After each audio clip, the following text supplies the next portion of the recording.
What's up guys, you're watching Like Crypto, and today we're going to be doing a bit of a sponsored coin review out of a L1 project known as Supra, which this channel is no stranger to, as we have covered their blast off airdrop campaign over the course anywhere from 10 to 12 months. We also did talk about their public sale which happened earlier this year, so congratulations to the people that listened to my advice, as the public sale has already gone 10x at this point.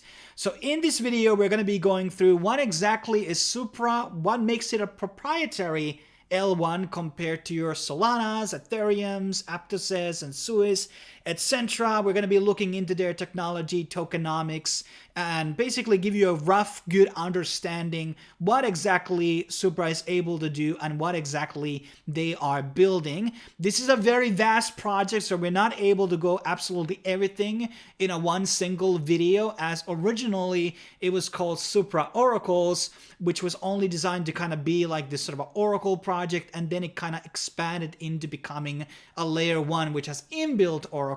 So it's a lot more grander project than initially envisioned.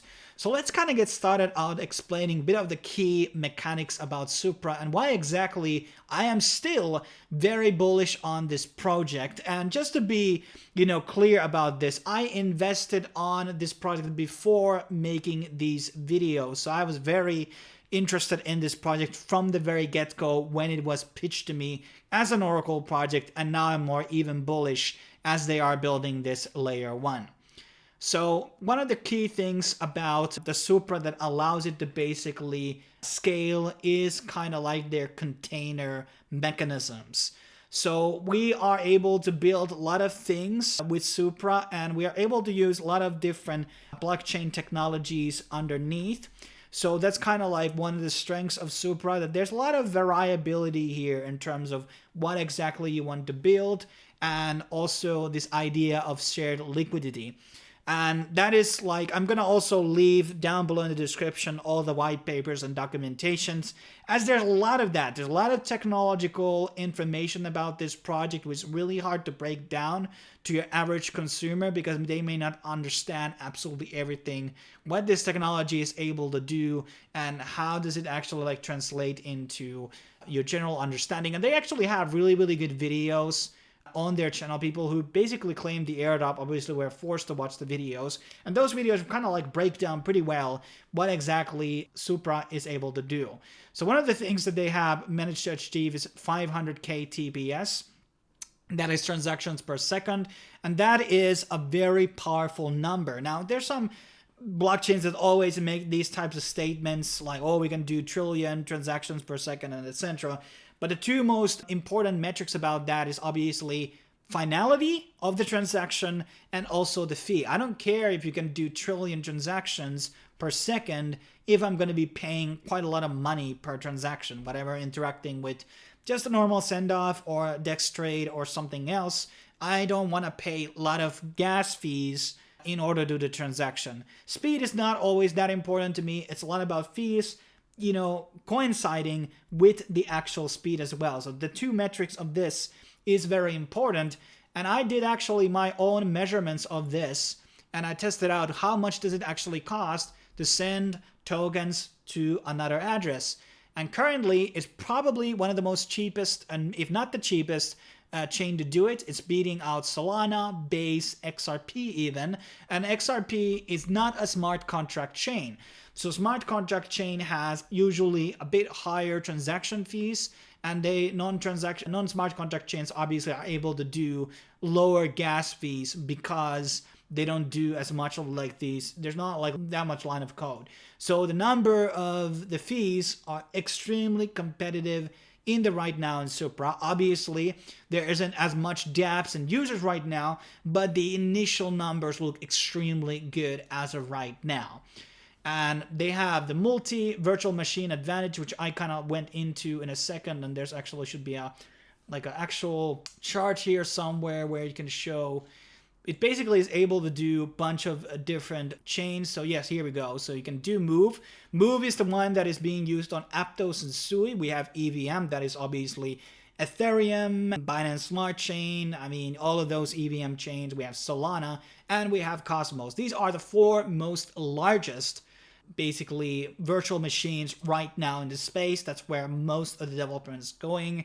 A lot of people are not building on top of Tron, or obviously it's Bitcoin probably missing, but that's not exactly the most complex language and doesn't really allow you to do a bunch of stuff. So this is kind of very competitive from the get-go, is that it's able to support all of these four things. And we're going to be seeing a lot of people building top of Supra, which are going to be using some of these different things over here. We are seeing a lot of these things right now with like Movement and a couple of other chains which are bringing Solana virtual machine into the EVM. So there are a lot of the interesting stuff like that, and Supra is going to be producing a lot of projects like that, I believe, in the future, which are going to be very valuable. So basically you have multi-virtual machine, you have native oracles, and oracles are very important technology. Chainlink is a very valuable project, and Supra is a direct competitor for Chainlink, obviously, and there may be many Oracle competitors. Oracles are very important because when you're doing trades, if there's no Oracle there can be a massive shifts in the liquidity in lending protocols and etc. So it's almost mandatory to use some type of Oracle in your lending protocol or on your DEX. Otherwise, the liquidity can get really, really fucked if there's no Oracle behind it. Having an inbuilt Oracle inside your chain is absolutely a massive advantage. So, and this is obviously more cheaper to use than Chainlink. A lot of people using Chainlink make the argument that this is going to go to the moon. It's not really in the interest of the people that are holding Chainlink paying those Oracle fees that the token would go up, because it would get more expensive for them to use Chainlink. So in that sense, it makes a lot more sense to use something that is more cheaper to use. Supra is going to be a cheaper Oracle alternative to actual Chainlink. So that's another one very bullish thing. And then there's a native VRF. VRF is on-chain randomness. So maybe you want to do on-chain gambling and you want to build something that is trustworthy. So the VRF is actually very, really good. That can be used on a lot of dApps. And if you want to do anything gambling related, that is definitely something you want to have, as you don't want to have casinos which can be rigged. So when you have verifiable randomness, that is something that actually builds trust. And then there is a native automation with 0 block delay execution, cross-chain communication. So it's able to actually communicate between different blockchains, even of different types. And that is actually crazy. And we will see how that will go, because when you're doing anything cross-chain, there's a lot of challenges onboarded on that. So we will see how that will basically unfold. And native Oracle data with full finality to 600 to 900 milliseconds. I don't know actually what are the numbers with other oracles, but that seems actually very, very fast. And that is something you need to have when you have a lot of bots trading on your platforms. People are using more and more bots on lending protocols and DEXs and all these types of things. So that is very, very important. There's obviously massive amounts of investors in. I got into very early on. I don't know if I'm under NDA to talk about my price, but hell, I made 20x so far. So, and one of the things about this investor thing that I want to mention before we go into the tokenomics is that a lot of the things are vested. So it's not like a case like in 2 months, the team is going to get a massive amount of money and dump on the market. This is actually everything on this token release in terms of even these videos, promotional bounties, the airdrop, everything is vested. And that is actually a very good thing. Everybody kind of gets a bit of an equal standing here in terms of the vesting schedule. So there's no advantage on the early VCs or the content creators or the influencers or the KOLs, etc. So a lot of big partners over here, and we haven't even been listed on, I think we're not in Huobi Exchange yet listed, so that's something I want to talk about in a second when we go into the price and everything. So there are a lot of, obviously, we kind of touched upon a bit of the containers. Then there's the wallet, known as Starkey. A pretty good wallet because it supports also Aptos and Sui. So if you're looking for a multi-move based wallet, that's actually pretty good. And it also supports Ethereum and Solana, and I believe Bitcoin as well. So a lot of options there. And there's obviously a lot of things being built around. So I think that's probably the next part we want to talk about is the ecosystem. So we are very much in the beginning of the launch of the chain, and there isn't really like a massive dApp ecosystem. even though I'm like doing a sponsored video as of right now, you can bet that we are going to be covering the ecosystem in the future when it's not sponsored, because I am very invested in Supra right now, and I'm very excited to see all of these projects building out dApps in the ecosystem. And there's already a bunch of things. There's a lot of games being built. There's a lot of DEXs here, finance labs, and some of these are already familiar from other chains. And then there's a lot of like proprietary exclusive things that are being built on top of Supra right now. And right now, obviously, we don't have that much of things that you can interact with. We are just like 2 weeks almost in to the release of the main net. So over the course of January and the end of December, we are going to be seeing launches on a lot of these DEXs and ecosystems. And that's going to be like the biggest challenge with Supra. I think in a lot of ways, the technology is very proven right now. Now they just need to build a lot of people coming in. And obviously a lot of those people that invested in the public sale and the airdrop are going to be converted into these evangelists because they have made considerable amount of money in the chain. So it's going to bring out a lot of brand loyalty, and there's going to be massive airdrops also inside Supra's ecosystem, which we are going to be covering in the future. Then let's go into talking about the tokenomics, because that is obviously a very important part. I'm here to talk about the project, obviously, and the technology, but obviously there are some people that only care about the tokenomics and the price point. So in terms of the allocation, we have Foundation taking 22%, others 4.7%, early contributors 20%, community and ecosystem. Blastoff, that was the airdrop, so 4% of that was given into the Blastoff campaign. So it's not the largest airdrop to date, but then you think about like the FDV and the valuation, how many times, as I said, the public sale has already gone 10x. So it's extremely impressive how well the token has already performed within like a couple of weeks. And so 4% is not a bad. Then we're going to be going through validators and stakers, which are going to be getting 21%. And then there's going to be another additional 11% to the community and the ecosystem.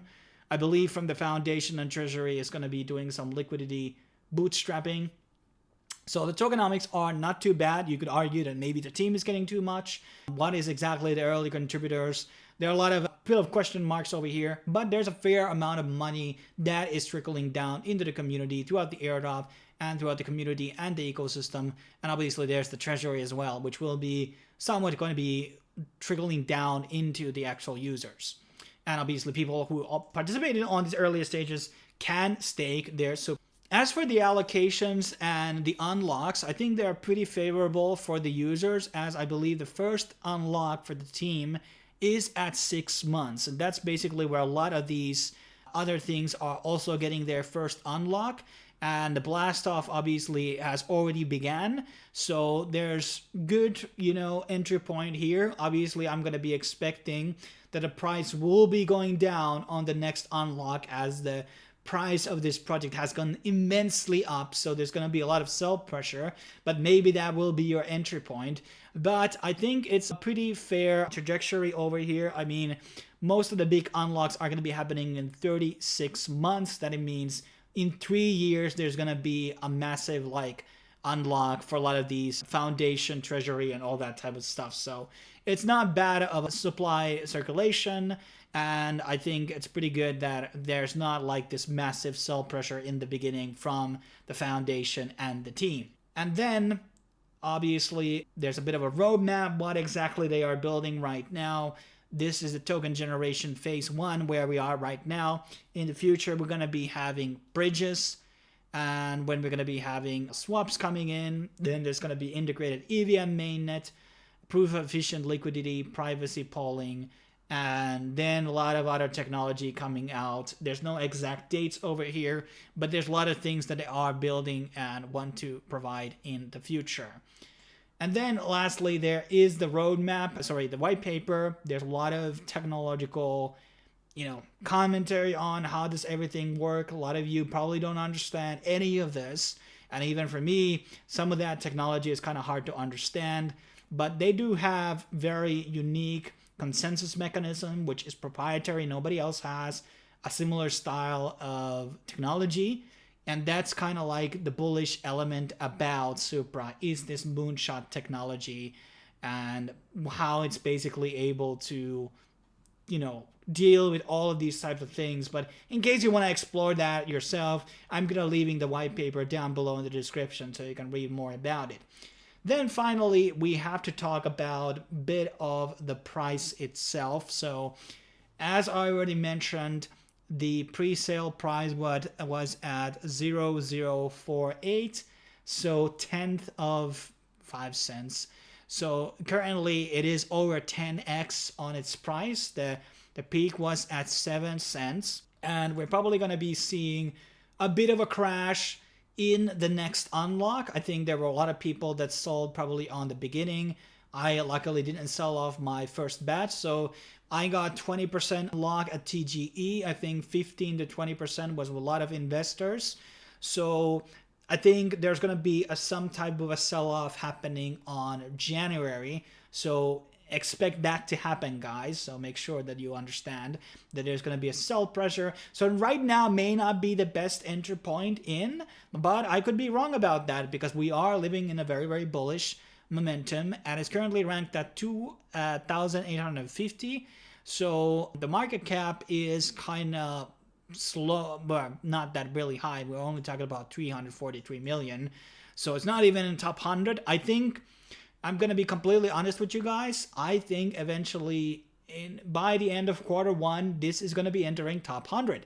And in reality, in terms of technology, I see it as a top 20 project. Obviously, it has to be battle tested, and it needs to build out a dApp ecosystem to be able to be competing with the top 20. But in terms of pure technology right now, in terms of how fast it is, how the fees are, how easy the actual wallet is to use, I am pretty satisfied with what I'm seeing. Another thing that can increase its price is actual listings. So we talked about earlier that Huobi was one of the investors. Huobi hasn't listed Supra yet. Binance doesn't have Supra yet. Coinbase doesn't have Supra yet. Kraken doesn't have Supra yet. So I think definitely these exchange listings obviously don't mean as much as they used to in the past, but these are going to be boosting the price. And I think it's fairly reasonable to say that they are going to be listing it in Q1 next year. Coinbase and Binance are definitely eventually going to be listing this, as there's so much interest over this project. And in the upcoming months and years, we are going to be covering more of the ecosystem. I'm definitely going to be doing some type of staking guide and other types of guides around the project. And there's a lot of things we didn't cover on this video about Supra and what exactly they're able to do with their technology. As I said, there's so much information about this project that just cannot be condensed in a one single video. But you can expect more content coming around Supra in the near future. Stay tuned for that. Make sure you subscribe and like, and leave your comments down below. Did you participate on the blast off? Did you participate on the public sale or any of the private sales? But thanks for watching, guys. Stay tuned for more Supra content on the channel. Cheers.